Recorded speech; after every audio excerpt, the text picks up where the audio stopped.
Mais uma vez estamos aqui, ainda nessa aula, depois de termos conhecido sobre a colonização brasileira, o início da colonização brasileira, com a participação do elemento indígena e com a participação do elemento africano escravizado trazido para o Brasil. Nada mais justo do que falarmos agora um pouco sobre as origens do nosso estado de Alagoas. Portanto, o estado de Alagoas não esteve sempre presente, né, ou melhor, o território naturalmente esteve sempre aqui presente, com suas características, com a sua cultura específica, não é? E hoje vamos saber um pouquinho mais sobre as suas origens, né? Esse é o nosso sexto slide. Esse slide é praticamente a nossa conclusão, mas estou sempre à vossa disposição para dúvidas. Inscrevam-me e estou sempre à vossa disposição, tá bem? Vamos lá. Essa é a bandeira do nosso estado de Alagoas. Reparem vocês que tem aqui várias situações. Nós vamos ver que está escrito em latim bom e próspero, né? E, portanto, a gente vê que é, desde sempre, um território bom e próspero. Repare que estamos aí com o algodão, o milho, a cana-de-açúcar também pode ser representada, não é? Águas, montanhas, peixes e o forte, que quer falar também dessa proteção portuguesa desde sempre, né, nesta realidade. Portanto, fatores históricos, né? Terra dos índios caetés e dos marechás, as terras alagoanas, desde os primórdios de 500, é palco de profundas transformações. Os fatores que influenciaram essas mudanças têm sobretudo origem europeia e africana, mas não podemos esquecer a importância da cultura indígena que ainda hoje sobrevive nessas terras. É preciso a gente lembrar que a história de Alagoas está imbricada profundamente, quer dizer, misturada profundamente com a história do Brasil. Não podia ser diferente, não é? Portanto, parte da estrutura organizada pelos portugueses aqui para o Brasil no intuito de colonizá-los. A chegada dos europeus. Portanto, a história do nosso território relata a chegada dos europeus. Já nos primórdios de 30, né, dos 30 anos, dos primeiros 30 anos, Portugal começou a contrabandear o pau-brasil. Alguns historiadores vão falar de comércio do pau-brasil com os índios, né, uma troca, era o escambo. As árvores nativas da nossa região, e motivou os indígenas a fazer o trabalho árduo, o corte, o transporte da madeira até suas embarcações, como a gente está vendo aí nessas imagens. Por volta de 1530, mas não mesmo 30, por volta de 34, né? Por conta das invasões clandestinas dos franceses, holandeses e ingleses, o rei português criou o sistema de capitanias hereditárias. Dividiu a parte, na prática, ele veio fazer esse processo em 1534. Né? A gente viu a viagem de Martim Afonso de Souza para o reconhecimento do litoral brasileiro e, naturalmente, as ideias floresceram a partir desse período. Dividiu a parte portuguesa nas Américas, né, conquistada pelo Tratado de Tordesilhas, em 15 lotes de terras entregues a 13 capitães donatários. Esses nobres tinham como obrigação a administração de suas terras, a aplicação da justiça e a produção de um produto em especial, a cana-de-açúcar. Esse era um produto em falta na Europa. A gente vai falar mais sobre ele daqui a pouco.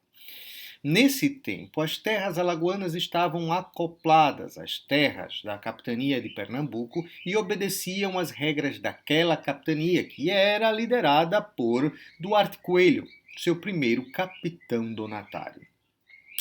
É preciso entender que demorou praticamente de 10 a 15 anos para que Duarte Coelho pudesse vir visitar essas partes do sul da capitania de Pernambuco e começar a sua própria colonização, colocando o engenho. Sua primeira cidade foi Penedo, no sul da capitania. Esta cidade, não é? Ali em Penedo, eles se deram conta, colocaram um engenho por volta de 1542, 43, alguém diz 46, portanto é por ali, por aquele tempo.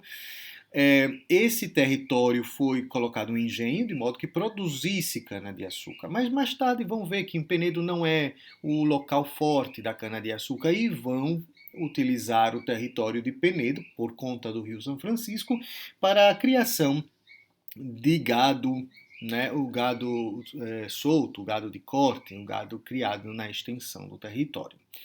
Né? Reparem aqui mais uma vez aquilo que nós já conversamos em um outro slide, as capitanias hereditárias e agora a capitania de Pernambuco, tá bom? E agora nós vamos conversar sobre a monocultura da cana, que naturalmente o território do estado de Alagoas, ele foi muito, e até ainda hoje, ele é contemplado com essa monocultura, não é? É muito importante ainda hoje a monocultura da cana pela própria subsistência do estado. A cana originária do continente asiático, no início da Idade Média, a cana-de-açúcar se tornou muito importante na economia dos reinos europeus. O açúcar tinha se tornado irresistível e o seu preço era muito alto. Naturalmente, ele era importado da Índia para a Europa. Sabe-se que chegou a está presente, né, nos casamentos de rainhas e dotes de princesas. Minha gente, isso era algo extraordinário, estar como dotes de princesa, não é? A ideia de produção em alta escala do açúcar veio do reinado de Dom João III. O território brasileiro não foram encontrados os recursos de interesses mercantilistas, ouro, prata, pedra preciosa, essas coisas, não é? Por isso, para evitar invasões, era necessário colonizar. O açúcar foi o produto escolhido para essa alta produção, pois em Portugal já tinha experiência. Nós falamos isso, né?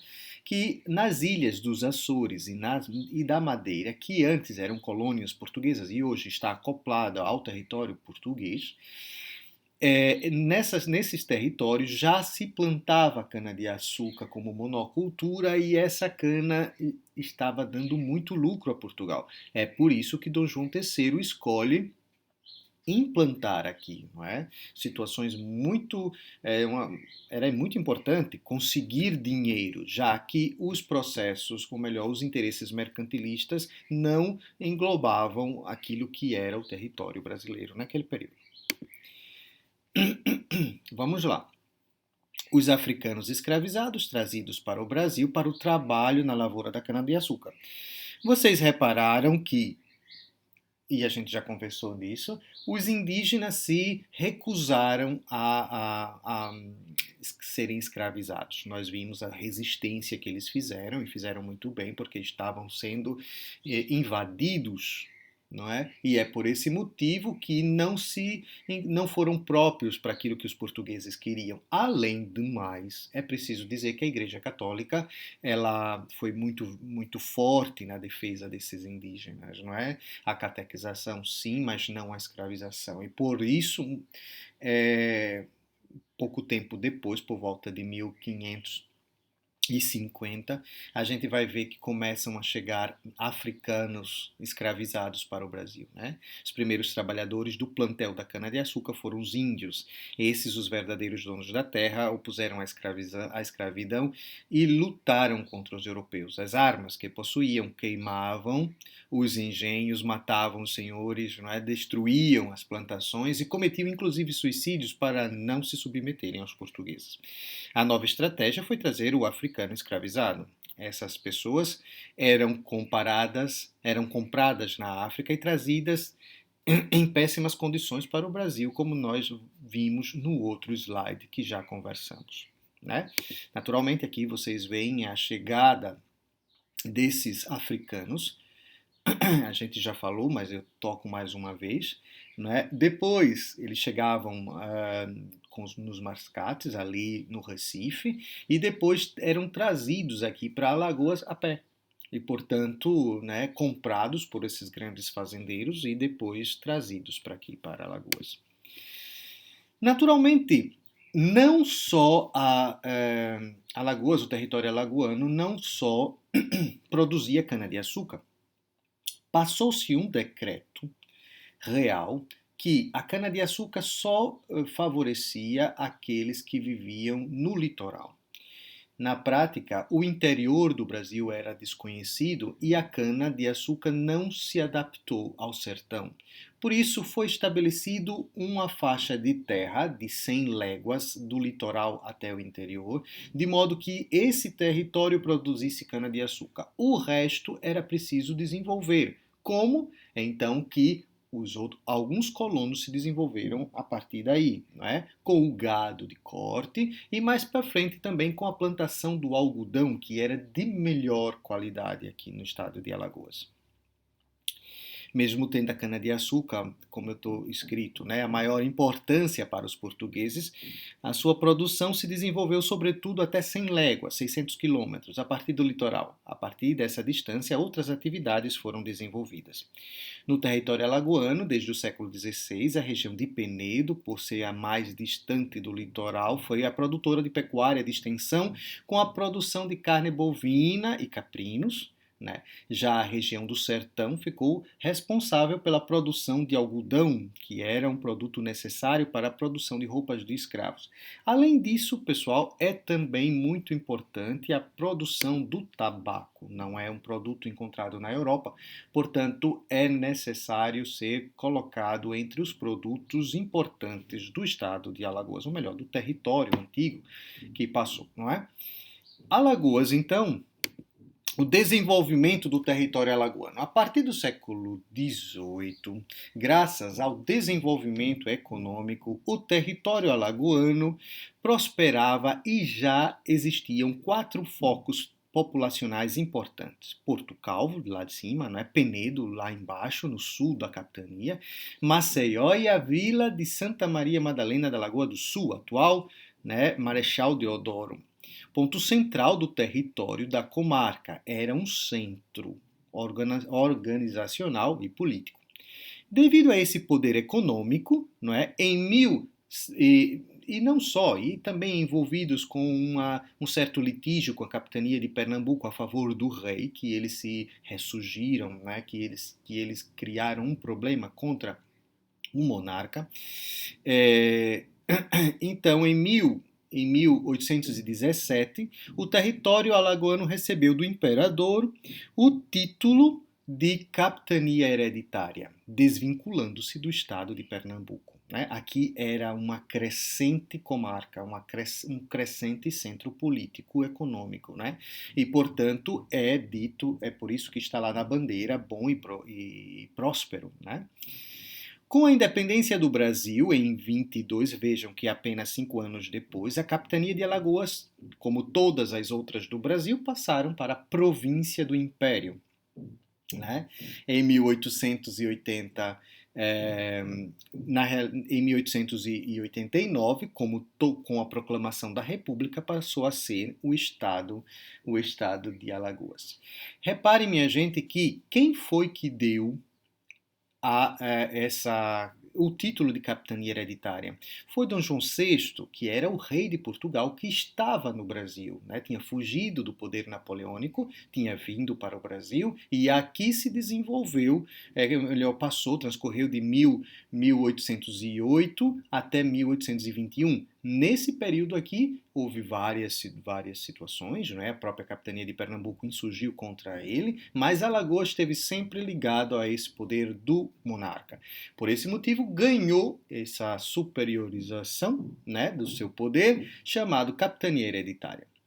Pessoal, espero que tenha tirado essas pequenas dúvidas de vocês. Estou à vossa disponibilidade, né? A vossa necessidade de retirar dúvidas, estou pronto aqui para retirá-las e vamos para frente.